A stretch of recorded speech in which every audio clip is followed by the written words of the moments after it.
Greetings, everyone. This is Payman Lorenzo, your host of the Leader Art Podcast. Today, I've repeat an incredible gentleman I connected with a couple of weeks ago. We had part one last week, powerful talk, and then today, and at the end of episode one, he actually did a solution meditation, which was quite powerful. And today, for part two, we're going to talk about. For part one, we talked about his story, his path, and now today we're going to talk about his business and his wonderful impact around him and around the world. So, Paul, brother, welcome back to the show. Thank you, Payman. It's an absolute pleasure to be with you, be with your audience, and thank you so much for letting us do a part two. Pleasure all mine, brother. I love talking and connecting with incredible people who are an inspiration to people around them. And as soon as I heard your story, I said, wow, I need to have Paul on my show. And I'm glad I did. So, and episode one is absolutely beautiful because your story is really, inspiring, empowering. And your story, I would say, even is a very good example of one that is an goosebump inducing story, because what you went through, your stories, wow. I mean, you need to have a book. I mean, I know you're already part of a multi-author book, but I mean, your own book, your own book, even your own podcast, your own channel, whatever, because that is a story. We all have a story, but your story is right up there among the most inspiring. So I'm glad to have you back again, brother. Thank you, sir. It's been an absolute pleasure, and likewise, I enjoy your time, your company, and we've had some great chats in the meantime. Absolutely, pleasure all mine. So, first thing first, tell us, how are you today? What's making you excited today? I think for me, an answer to that question, I tend to do like a gratitude practice, pretty much every day. And what am I grateful for? I like doing it actually at the end of the day too. So this is kind of near the end of my day, and it's absolutely perfect. I'm grateful for an absolutely wonderful day, great success in making progress in setting up some things for my business. I'm in a beautiful, safe place. I'm so grateful for that. I had some great food tonight. The where I'm living is in the country, and it was beautiful. I sit next to this beautiful big window here and seeing Mother Nature's right out the door. There's a river. It's called the Avon River. Right out there, I can watch that, hear the birds. The birds here make quite a lot of noise, so you get to hear the birds, even though it might be raining. And so having the rain on a tin roof, so it's just, I'm just so grateful for being safe, warm, and one would say well fed. Beautiful. That's important. That's very important. Yeah. All right.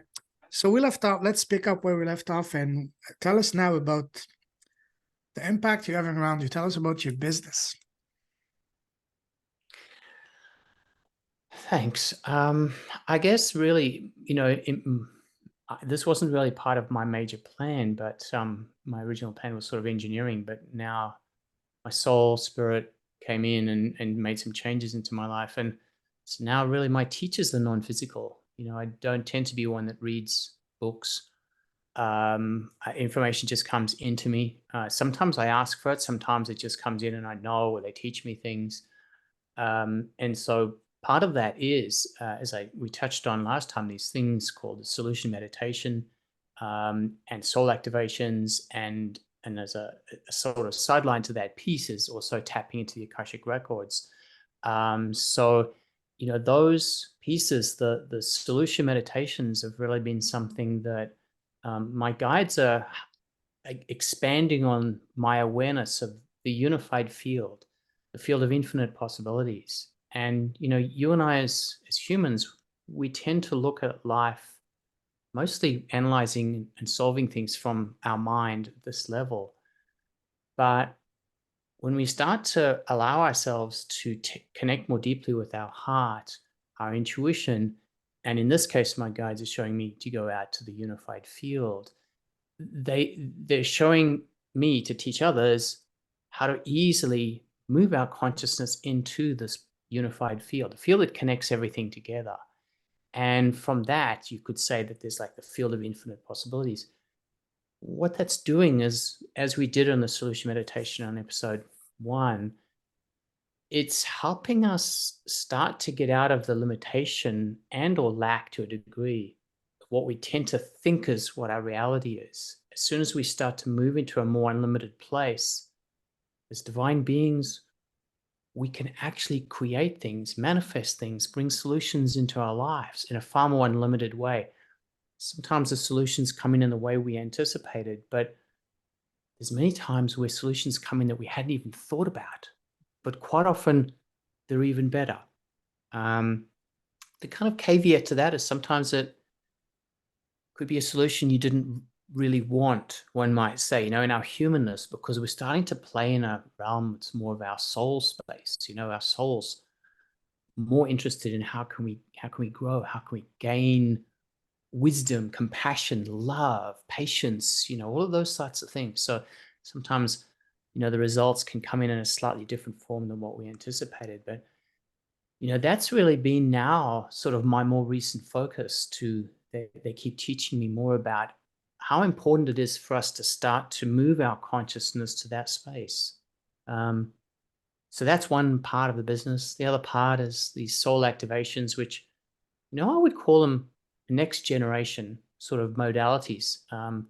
It's a bad business model because really someone only needs to come and see me for one session, and it's an activation which stays with them for life, kind of like a multidimensional activation. It's a structure.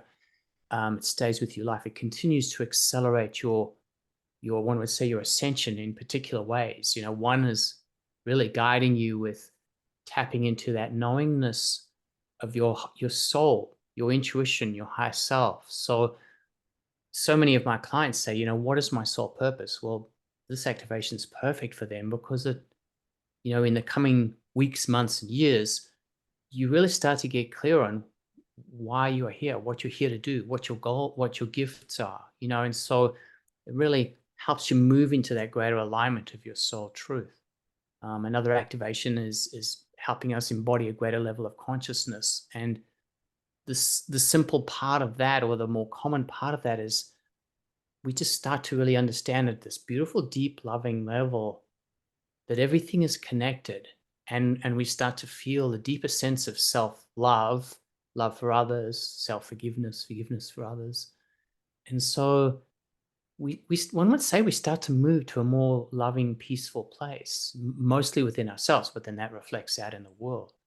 And so, and that, why wouldn't you when you start to raise your consciousness? As you see these ascended beings that they don't rush around in some manic, crazy, angry sort of voice. They're generally quiet and peaceful and loving. So that's helping to move us to that space. So, and one of the other activations helps us with manifestation. It's really just something designed, most of us in our human form, we are meant to manifest. And so this just helps us get clearer vibrationally. It's really a structure that helps accelerate our embodiment of that which we desire at a vibrational level. And once we are more aligned with that vibration, so we can attract it into our lives in the normal forms of manifestation into our life. So it kind of helps in that way. And then the other thing, as I mentioned, is the Akashic records. And again, I love the Akashic records because they're such an empowering tool that everyone can tap into. You don't need to be some special spiritual guru. But they're a wonderful way that you and I can tap into the wisdom of our soul from all of our many, many lifetimes, if you believe that we have more than one lifetime, which I do. And do you believe we have more than one lifetime, Heyman? Oh, absolutely. Absolutely. I always had this feeling, but since my awakening around 3 years ago, I'm firmly convinced that, absolutely, beyond a shadow of a doubt. And so we don't lose the wisdom that we've gained in each lifetime. It's all there stored in the Akash, the Akashic field. And so, you and I can through various methods. In my case, I use an invocation, which is really just a vibrational, it's words, but it's a vibrational bridge to get, myself into the consciousness of connecting to the field, the Akash. And from there, it's really just a matter of conscious channeling your soul guidance team and the lords of the records, and tapping into the wisdom of your soul. We can ask all sorts of questions that help us, whether it's, financial, career, relationship, health, that you and I can get practical advice, for right now, to help you and I right now in today's life. It's not some esoteric thing, it's a practical thing. But it's also really useful to help with past life traumas. I've had some unusual instances that have happened to me in earlier lifetimes that have impacted me in this life. But if I go to a psychiatrist or a psychologist, sure, we can discuss things, but it doesn't matter how good they are. They don't have the tools to go outside of this lifetime. Sure, we can deal with childhood stuff, but if it's something that's happened in a previous lifetime, that's where the Akasha and the Akashic records come in so handy, because A, you can learn about it, but B, and this is the most important piece in the Akashic records, things get reframed where you get to see the light of what happened. And in that receiving the light of what happened, you start to look at the trauma, for example, from a different perspective as to why your soul manifested that, and what are the beautiful lessons that you gained out of it. And as you change that at the source, it kind of works its way out the timeline of reframing what happened. And so there's a healing that takes place, usually fairly quickly, in that process as well. So that's kind of really my main focus in my life, as well as doing some life coaching for clients that just want to have ongoing guidance to help them in themselves and in their life. So that's me and my business, man. Wow, powerful. So many things. One of the things that I'm being fascinated with is the Akashic record. You said I can all access to it, which I agree. And I know for a fact. So now tell us, is there any kind of special training or preparation you need to do to be able to access your own Akashic record? You know, honestly, not really. However, I've been involved with teaching people, many countries around the world, how to read the Akashic records. When you're in a class, the two things that are beneficial is, A, you're in a group, so you're supported in the energy of the group. The energy of the room becomes larger. I'm blessed. I can't. Sometimes I can control it to a degree, but I see things. So I've been in the classes, and not only have I seen the people, I've seen all their guides present, but these Akashic beings come in as well. And so this is this huge non-physical team helping uplift the energy of the room, which is helping the people in the room to shift their vibration, to move beyond their concern, their fears, their lack of confidence in being able to get into the records. And so that vibrational assistance in the class helps them, break through to another level, which sure, you have that support when you're by yourself, but it's not quite as powerful as what it is in a group. So that's really where the benefits are in the group. But vibrationally, the consciousness of the planet is at a level where we can all tap into the Akashic records. And there's many methods, there's many teachers out there. There's pathway prayers, there's invocations. So there's all sorts of ways that we can get in. And honestly, these methods are used in this modern day. But as we move forward in time, honestly, I think all of us as humans, we're just going to naturally be able to just tap into the Akasha. Beautiful, beautiful.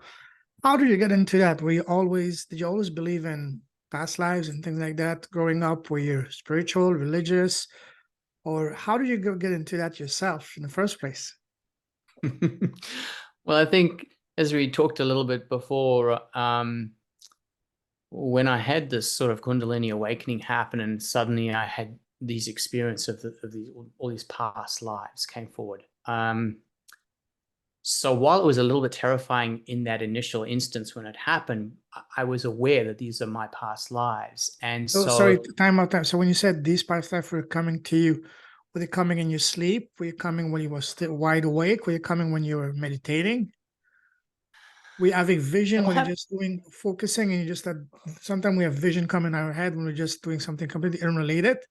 So how did it come around for you? great question. Great question.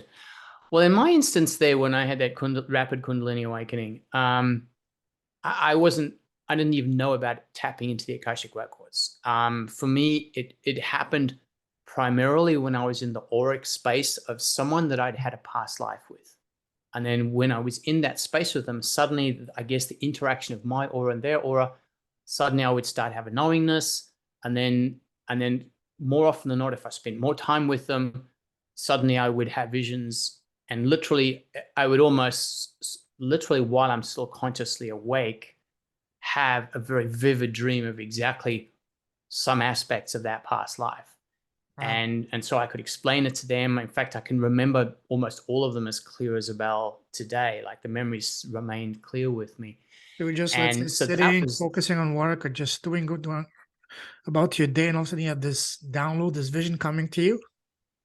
yeah. And Wow. you know, as I said, it was a little disconcerting for me at that point in my life, because I didn't really have a lot of control over it. I'd just be sitting there with that person, and as I say, at least I knew I had past lives with them, so I had that awareness. But then suddenly I would just trip off into that past life and start living it and have experience and have knowingness of certain aspects of that life. And then, you know, and then I'd be back in, one would say, our real physical world, at least at this timeline here that you and I are talking about. So, you know, it's a little weird. It was a little disconcerting there, but now that aspect of my life has settled down. So now it's more like, one would say, your average person, where I would say an invocation, and that gets me into, say in this case, your records, and then we can start to explore that piece. And you would tend to ask me questions, and then I would just literally consciously channel your soul guidance team, and tap into the information from your soul and your Akash, and then I just share with you whatever I see, know, feel, and that's kind of how it works today for me. But in that earlier stage, it was quite trippy, so to speak. Beautiful. So at the start of this new transformation, this new journey, when you said you had those vision coming to you, do you remember how short, how long with it? Was it just like glimpses? Was it like 30 seconds, 60 seconds, if you want to quantify them? Well, you know, I laugh a little bit, because it's really weird when you start to play in things like outside of the third dimensional realm, because There's no time. time's linear in this realm, but it's Yeah. not linear in the other realms. So when you're in the Akash, for example, and there's other scenarios as well, but using this as one example, I could be, one would say, tripping out for just a few seconds, but I might know about almost many years of information. Wow. And it might seem like I'm away for a long time, but in the reality, in this timeline, it might only just be a minute or two, you know? So this whole sense of time, you really get a deeper understanding that time really isn't linear. It's just how we perceive it in the third dimensional realm. But, you know, so direct answer to your question, sometimes it was, most of the times it was short, sometimes it was longer, but, you know, nothing was never really away for more than sort of, you know, 5, 10, 15 minutes. But it could have been the information that I knew, and what I understood could have been days, weeks, months worth of information in a knowingness, but not always in a continuous, one would say, time. I would have pieces of this and pieces of that, and knowing of this, and I knew how it all fitted together. I knew who was what, when, and where, and what the dynamics were, and what the relations were, and what was happening, and what the lessons was. And this all just floods in like a big download, and you suddenly know a lot of information in a very short time, and which again created a lot of confusion to me until I had some formal Akashic record training, because it was only then that my teacher at the time said, "Well, you just ask them to slow down." Because when the information, they just dump a whole lot of information, one would say, like telepathically, as a download, a holographic download. So suddenly you know an awful lot. But you and I at this level, to comprehend all of that suddenly can be a little overwhelming sometimes. So in the early days, it took me maybe a couple of days to try and process what was happening. That happened in just a few minutes. But now, you know, I can tell them to slow down, and so I can then process it in a linear way. And then, so when I'm doing a reading, I can tell you the information very clearly. Wow. So, you know, it really is kind of a you know, it's a beautiful example for all of us, and this is why I encourage people to learn to go into your Akashic records, because you really, you get an appreciation of the greatness of who you are, the greatness of you as a soul who can choose a multitude of experiences. It's like you and I go into a sweet shop, or a chocolate shop, and I'll say, I'll try this chocolate, or I'll try that chocolate. Our soul is going into, one would say, this room of choice, or this place of choice, and I'm going to choose this type of lifetime, and I'm going to choose these parents, I'm going to choose these conditions, and I'm going to choose these experiences. And for the most part, that happens. Not always, because when we're in this physical realm, where we're in the free will zone, so our free will and other people's impacts of their free will can change our life.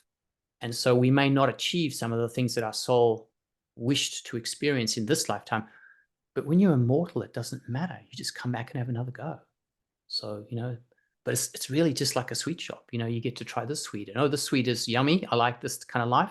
Or this sweet is really sour, and so I'm not going to do that life again. It's kind of like that. But it's all about gaining growth, wisdom, expansiveness, expansion of the soul.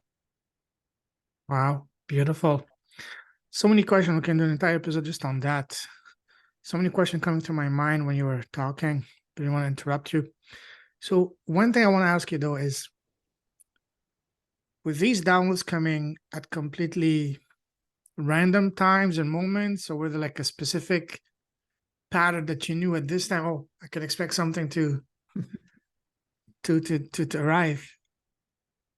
Well, honestly, if your question's related to the time when I first had my Kundalini awakening, I had very little control of what was happening then. It was a really scary time, and stuff would just pop in. I really had little or no control over that. But honestly, thank goodness, after about a year, things settled down to a place where now I can operate as a, one would say, a normal human in this normal world, as whatever normal really is. And I can go into the records, and I can receive information, and I can jump out it.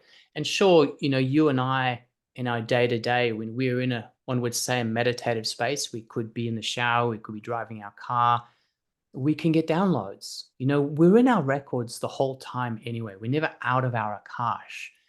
But it tends to be whether we consciously choose to tap into that, to receive information and receive wisdom. So but as I say, I'm sure you've had similar experiences where you could be driving, or you could be in the shower, or something like that, and suddenly you just get these downloads, and they could be information coming from your Akash, some awareness, something for potentials for the future, some wisdom that your soul already knows, it's here to guide you, those sorts of things. And so they can come to me, they can come to you as well in those moments that are unplanned. But for the most part, at least in my life now, it's more in a controlled way. So, I'm sure you heard of Edgar Casey, right? The sleeping prophet. Yes, exactly. So did you, when you add your downloads, do something similar to him, that to record what was coming in, so you don't lose any of the wisdom? Because that could be phenomenal material for a book, for a few you, books. you know, you're a wise man. If only I'd thought about it at the time. At the time of when that was happening to me, I Yes, of was course. Yeah. in a greater level of fear and a greater level of just trying to understand what was happening. Now I tend to record. When I do sessions for my clients, we always record it, because then, for example, if I'm doing a session for you, you can just relax. And there's a whole lot of information that comes through.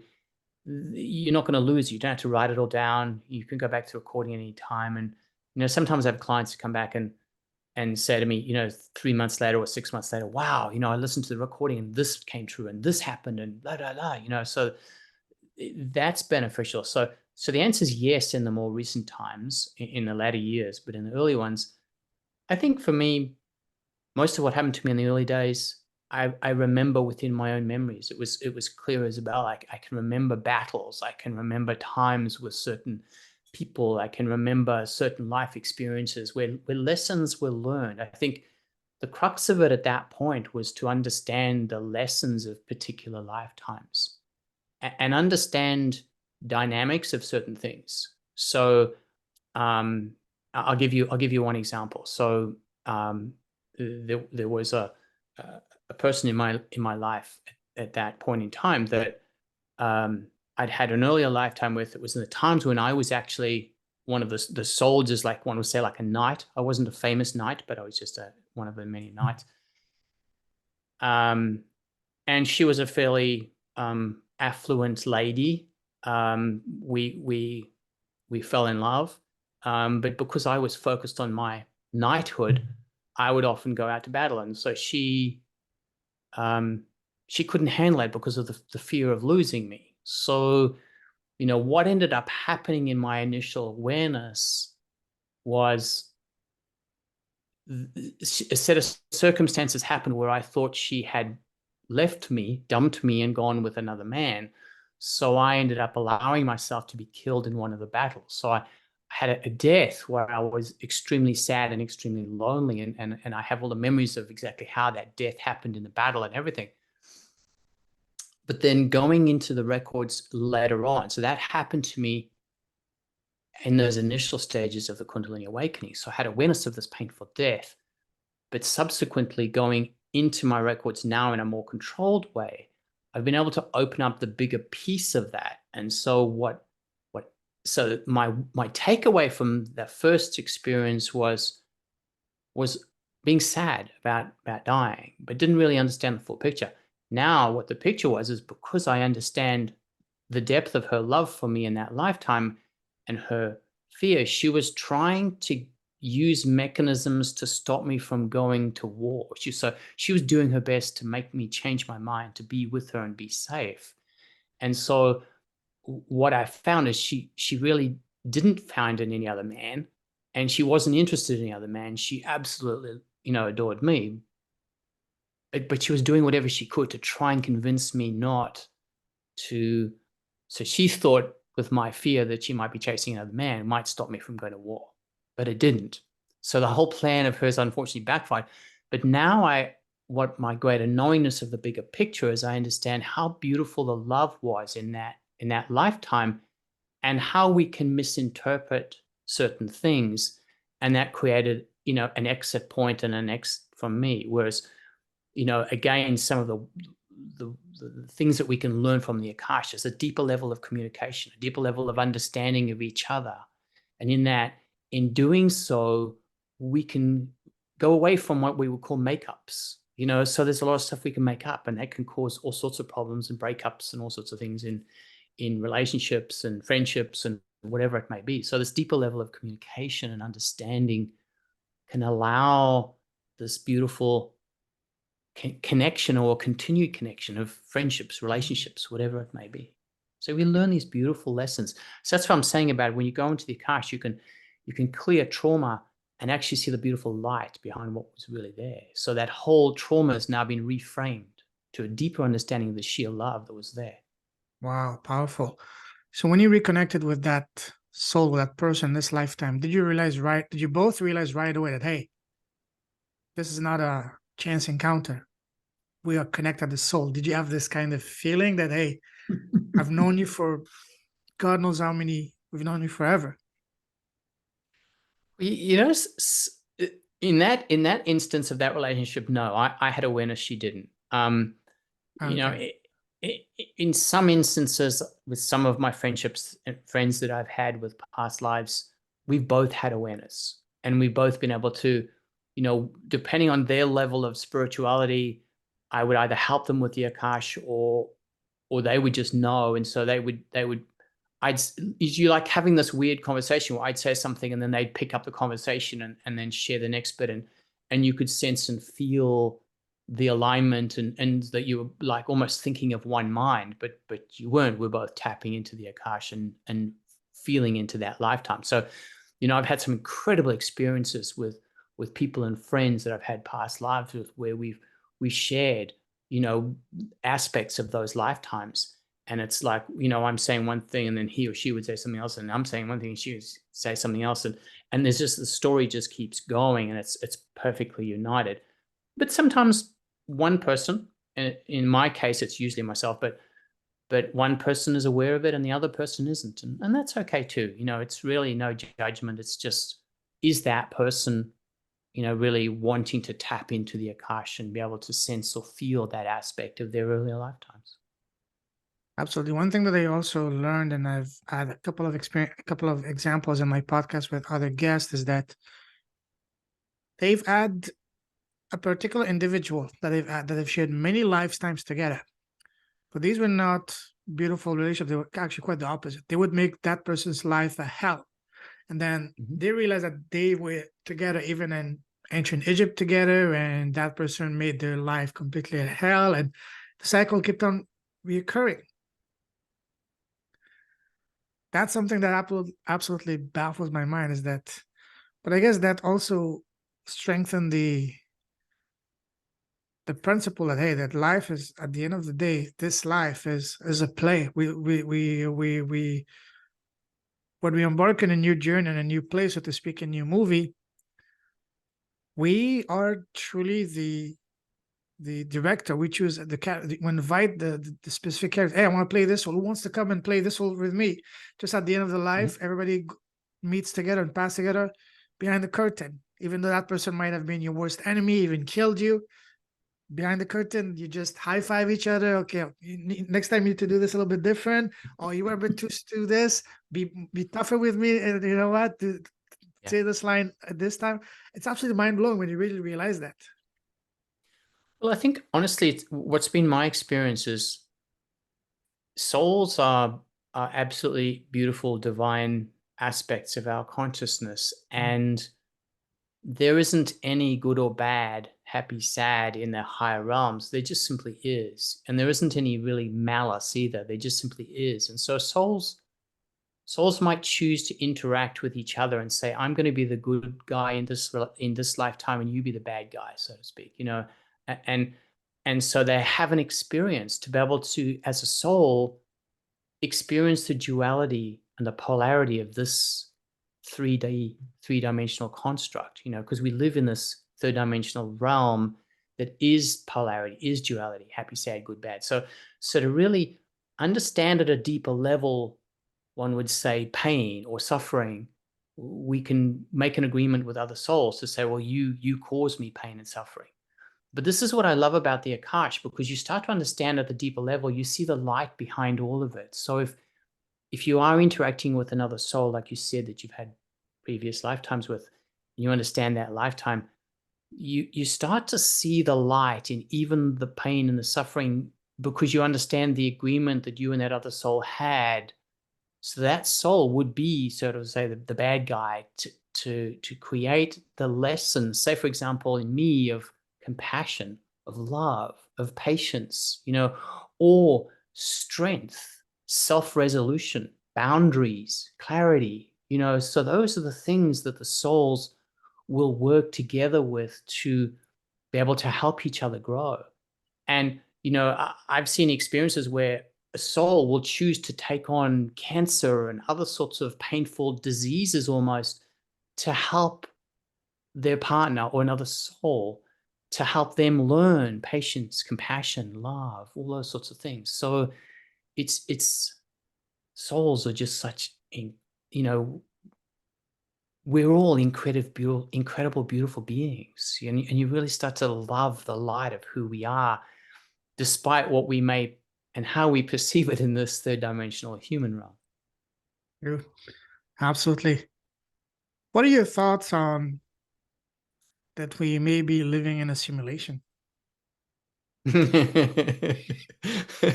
what it is, like a video game. You're like the Sims. Okay, I The want to play this.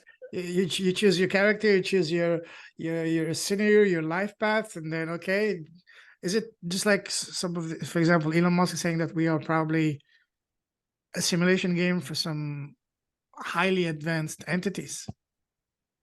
They just play around and just like a video game for them. Yeah, at least from what I've learned from myself, the Akasha, and my teachers, we're not quite that simulation as you might say, but what there God. is there's this. So let me just take a step back to answer your question from, one would say, almost a bigger perspective. So, and I'm digressing here a little bit just to sort of frame my answer. So if you imagine source as consciousness, of a field of consciousness that connects everything together, one would say like the unified field, but not quite. It's the consciousness of everything. And so source is divine. Source is omnipotent, omniscient. So the mechanism that source can perceive its omnipotence and omniscience is to split itself up into, and this is where the flower of life, the tree of life, when source first views itself, it's in the void, it first views itself, and then it splits again, and it can experience itself in a different form. And then it goes, hey, well, if I'm going to understand my omnipotence, omniscience, let me create an infinite number of versions of myself, all unique, all different, at all different levels of dimensional reality and experience, and then experience the expression of that form from that form's perspective, and then be able to view and understand other forms and express and understand it from a different perspectives. And all of that manifestation, creation, and self-expression and expression and understanding of others is the perfect example that source can truly understand its omnipotence and omniscience, and source is ever expanding, so there's always more. And so, in that piece, that's that greater expansiveness. So, is it a simulation game? No, I don't think so. I feel that each of us are a piece of source, and this is what my higher selves, my guides, etc., explain to me. We are a piece of source, and we get to choose, but we are all part of a greater collective consciousness. But you could say there's like soul families of various levels of, small soul families to do with one particular thing, and then larger soul families to do with another particular thing. So one could say it's almost nested. And then to add even another deeper level of complexity in that is that you and I in our consciousness, it's only a small aspect of our consciousness, of Payman's consciousness, that's animating your body, giving you breath, giving you consciousness at this level. One would say, like, if we get the iceberg and turn it upside down, so the tip is you that's sort of at the bottom, and then the greater aspect of your consciousness already exists now in, one would say, real time, at least as far as real time as we perceive it, in higher dimensional realms right now at the same time. So when you say you speak to your higher self or you get downloads, that is you in your higher dimensional form talking to you in your human form. So you exist in multiple realms simultaneously. So one of your angels could be you in your angelic form. One of your guides could be you in a high dimensional form. So you exist in multiple forms all simultaneously. So if you want to say it's a video game or some simulation game, your source, your piece of source, we're all creating new things, but you're creating it at multiple levels all at the same time and all interacting at the same time. But generally, it's easier to kind of understand going dimensionally down rather than dimensionally up. You and I have a little bit more of a challenge to understand or communicate clearly with our higher selves until we get out of the way, so to speak, and allow ourselves to just be in that place of receiving and allow our higher selves to communicate with us, overlight us, however it may be. Beautiful. So in a sense, we're like each of us a drop of the same ocean. Yeah, we are. And we're only as far away as the thought, connecting with our heart. Is that we are all connected. Everyone knows that, because you say, for example, you're almost on the opposite side of the planet to me. I might think about you and have some thoughts about, hey, I wonder what Payman's doing today. And then you give me a call on your telephone sort of 5 minutes later. We've all had those experiences, and that's living proof that we are all connected in the field, a unified field. And so as soon as I think about you, what's happening is I'm vibrationally tuning into your vibration. So it's not a name as such, it's a vibration. And so you then receive that instantaneously and tap into, and you have this knowingness, whether you understand it at the conscious level or at a subconscious level, that Paul's thinking about you. So then you go, hey, wouldn't it be cool to call Paul up? And then you just do that and you call me. So we have proof of it all the time. People don't necessarily are interested in experiencing the bigger aspect of that. Yeah. Isn't the greatest gift to have, for example, let's say if someone were to ask you, if you can have one wish, anything you want, all the riches of the world, billions and billions of dollars, all the power, or you can have access to accessing your own incredible psychic gifts. Nowadays, I'm leaning more towards that because what is everything around us is vibration, is like energy. If you can tap into that frequency, if you can get yourself to feel that as if it's already here, you can manifest anything you want. Let's say I give you something that is finite, let's say $100 billion. That's finite. Yes, it's an incredible amount, but it's finite. Whereas once you can tap into your own endless, unlimited strength, 100 billion is just like a drop. You can have so much bigger, so much more. Mhm. Once I realized, I'd say, wow, because I've been watching a lot of those videos about manifestation, especially, Abraham Hicks and all those guys. It's incredible, Neville Goddard and all that. And the one recurring theme they always say is that it's all about feeling, it's all about frequency.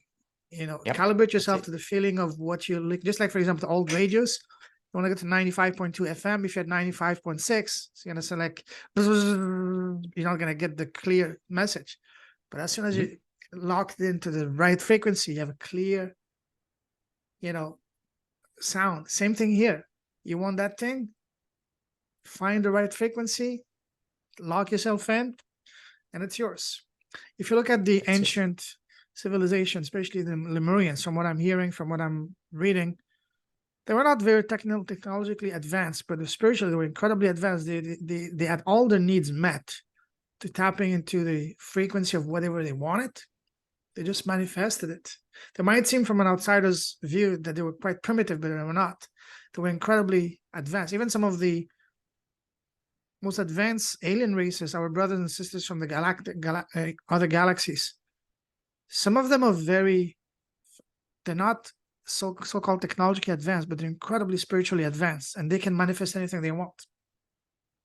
Mhm. Once you Right. realize that, you say, wow, it really reshifts your entire focus. Mhm. What are your thoughts on that? That's the power of the void. The void is infinite creation. And so, again, there's still physics or laws that certain constructs are bound by. So it's a little challenging for us to do something in the third dimensional realm that could be easily done in the sixth dimensional realm. Do you know what I mean? Because the physics is different. So there's those aspects there. But the answer to your original question about, would I like to have all the riches, or would I like to be, connected to the true connection of who I am? Yes, I would prefer the true connection of who I am, because in that moment, it doesn't matter where you are, you can still be in complete happiness, complete self satisfaction.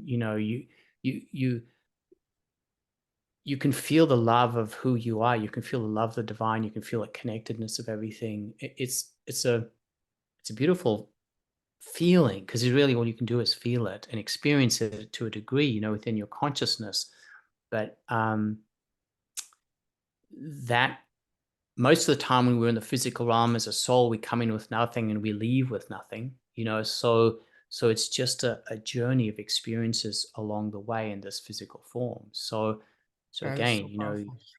the true richness is when you can be learning and helping others, because as you and I learn, and as we share that and help others, that's what we get to take with us when we transition, because that's the connectedness, the gifts. I'll tell you another short story. I I was at one stage, I was working a lot with some dolphin guides for myself, and they took me on this journey, and they took me to this cave called the Mirror of My Soul. And since then, I've actually produced an audio meditation for this. But in one of the visits of this cave, the Mirror of My Soul, um, all of the beings that, as a soul, as a consciousness, I've interacted with appeared. So I'm in 3 dimensions, formed, surrounded by, thousands of different beings, shapes, lights, creatures, of all different shapes and sizes. Some of them human, some of them not human. And as I say, in light form, could be anything, could be just spheres, could be, pillars, could be just, light in its incredible various formations. And the knowingness of all of those is that we are here for you. We love you, we've been with you, and we will always be with you. And, I still remember to the day, I can visualize very clearly the vision that I had at that moment of all of them. And I was in tears of just absolute joy and gratitude of all of the beings that have been a part of all the ages, of all the dimensions, so to speak, just sharing their awareness of me in that moment and the love of all of that. And it's the same for you. It's the same for everyone else. We've all been there, done that in our multidimensionality. We've interacted with others and we've touched others. And that's the gift. That's the real gold that the soul can come away with. Yeah, beautiful. See, Paul, there's so much we can talk about. This is so beautiful. I mean, I have so many questions. We can do an entire episode just me and you firing back and forth our thoughts about the Akashic record and the higher perspective. We're probably going to do a part 3, but let's start wrapping this up. You know, oh, one thing I want to ask you about your business. How are you getting your clients? Um, Multitudes of ways. I mean, one of the ways is like you like yourself here, you and I talking, sharing, and people get to know about me. You as this, amazing, beautiful soul you are a connector. Because of you, you connect people together. I might have gifts, but without you, other people don't know about me, and therefore, that can't happen. So it's important, both ways, that there's a benefit from you and a benefit from me in this whole piece. But that's one of the ways. Otherwise, there's social media. I have, a database. I have, just previously we had 2 promoters in Japan. So, they've helped, in being able to expand, business in Japan. And honestly, another big piece is word of mouth, so just helping people, and then, they share and spread the words. But, honestly, the simple answer, Payman, is it's just getting out there. It. Someone said just a couple of weeks ago, and for some reason it really stuck in my mind, but I flipped it around. And so I'm saying the flipped version: open mouths get fed. So it's what I mean by open mouth is someone that's there, that's out there, that's sharing, that's speaking, that's sharing their gifts, that's giving, gets received, gets clients, gets money, gets fed. So, that's kind of a very generalized answer to your more specific question. Beautiful. Thank you. To finish off, I'd like to ask a series of rapid fire questions on advices. Ready? Okay, go for What's the it. best piece of advice you received so far in your life?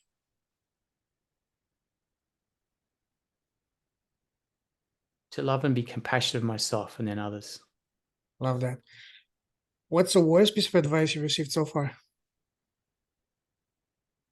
Hmm. Um, at this moment in time, I can't tell you honestly. I've drawn a blank on that piece. Can't even get a job. Get a job. Yeah, generally something I would class as the worst piece of advice is something that's just not vibrationally aligned with me, and it just doesn't relate. Honestly. Yeah, same with you. Absolutely. Imagine that you were blessed with a time machine. You can sit face to face with an 18-year-old Paul. What's the number one piece of advice you would give to him, knowing all that you know now? I would encourage myself. Honestly, I would not. I'm not regretting anything that's happened in my life, in my myriad of experiences. I would just really, if there was one thing, I would just encourage myself. Just help myself to see the greatness of who we are. As beautiful beings, and from that place, share our gifts. I would probably tell myself the analogy that life is like a rainbow, if you can imagine it, and you, say I'm speaking to you as my 18-year-old payment. You are one of the colors of the rainbow. So if you shine, if you let your color shine, you make that rainbow more complete, more beautiful. And so, I would encourage the 18-year-old me to shine. Let your gifts be whatever the gifts are. In this case, my gifts. Just share them with the world, and shine your light and be the best person that you can be at any moment of every time. Speaking of that rainbow, what color of the rainbow were you at the 18 and what color are you now? Well, we could only sort of, I would say there wouldn't be an honest answer to that question. There would just be um, I would say potentially the color of the 18-year-old would be probably something like a yellow, and the color now would probably be more in the sort of maybe the violet, so to speak. I would have also imagined as an answer, as an 18-year-old, you were an entire rainbow because you saw unlimited potential in front of you. But now, with more wisdom, you're more focused. You know exactly what you want and just one color now. Well, that's why I say it's very conceptual as to what the Yeah, colors may be, because honestly, we're this beautiful being that is a multitude of colors anyway. But we are this beautiful being then, and we are this beautiful being now. totally. Now we've gained a little bit more wisdom and a little bit more expansion. Yes. Do you have your own podcast? No, I don't. What's the number one reason that you haven't started yours yet? That's a really good question. I've actually thought about that, and potentially wanted to be able to create a podcast. It's such a beautiful way to share wisdom, but also invite others like you do, to share their wisdom as well. And I think a podcast is a beautiful way to get out and reach people, to do it. So, um, that could well be in my future of creating a podcast. And you, as a shout out to you, you already have the ability to be able to teach people in a very quick way how to actually take their steps forward and start to make a plan, and then all of the technology that's associated with the creation, and then setting up and doing your podcast. And I think you take people to actually doing their podcast at that initial stages. So Yes, yes. absolutely. We'll talk about it after. I'd be happy to help you with that. Imagine now you have your podcast today, and it's very successful. And today you're interviewing the most special person in the world, which is yourself. What is the first question that you want to ask yourself? Don't think too much. What's the first thing that comes to your mind? Hmm. Well, the first thing that comes to my mind is, how can I help others? And what's your answer? I would say trust in my own inner knowingness, and get out there to allow those people to come and see me so that I can help you in the Mm. most appropriate and loving and caring way. Imagine that you were able to give a message at 30 seconds and the entire world was listening to you. What would be your message? Big questions. Okay. I haven't even thought about this sort of thing.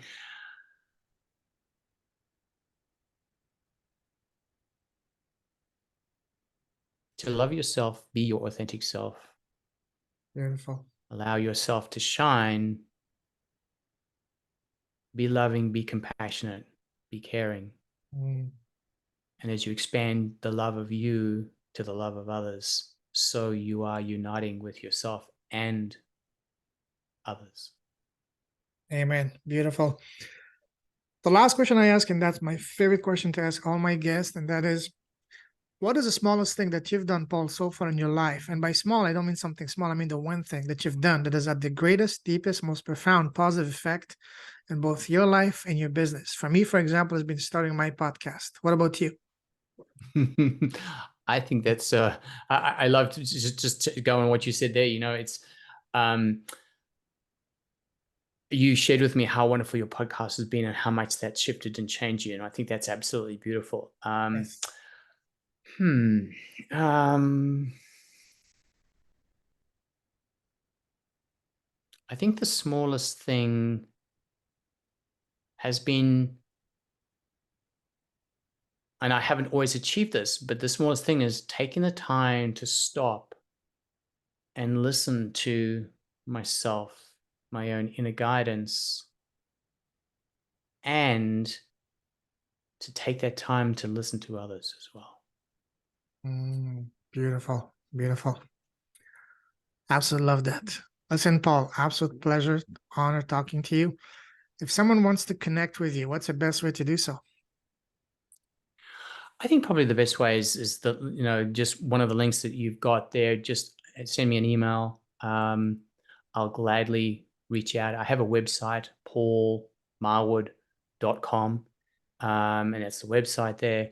And on there you can easily just, there's an email address. You can subscribe to my list, whatever it may be. Or as I say, my email, pmarwood@gmail.com is an email address. Just reach out to me. That way you don't have to worry about time zones or availability and things like that. And I'll be quick in answering. And, I'm always open to, from the website, you can just book a complimentary, 30-minute session and we can chat. You can find out a little bit more about me. I can find out some more about you. And then if there's something that I can be of service, and that ultimately is what I like. Because I'm here in service to the greater good, the greater collective connectedness of everything. So in whatever way I can help, I will always love to do so. Beautiful. That's a just perfect way to end, because again, I salute you truly with a heart. Keep shining your light, keep blessing the world with your presence, with your impact, with your vision, your mission, your impact, with everything you do. Stay safe, stay awesome. God bless you, brother. We're definitely going to be talking again soon. So until then, have a fantabulous day and evening. Take care. I look forward to that. Namaste.